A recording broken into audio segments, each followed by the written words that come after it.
જો મિત્રો, આજે અમારા ઘરે તરબૂચ આવી છે અને એનો કલર જુઓ,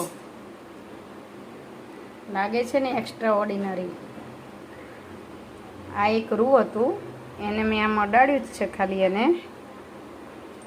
અને એનો કલર આવો થઈ ગયો છે. પછી આ એના છેક છોતરા સુધી જુઓ કલર એનો. ખરેખર છોતરા ગુલાબી કલરના હોય, પણ આ એકદમ લાલ કલરનું છે જુઓ.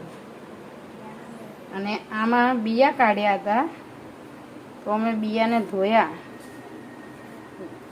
બિયાના ધોવાથી આ પાણીનો કલર આવો થઈ ગયો છે. બિયા ઉપર પણ નકરો કલર જ જતો. આ નાના બાળકો ખાય તો શું થાય વિચારો.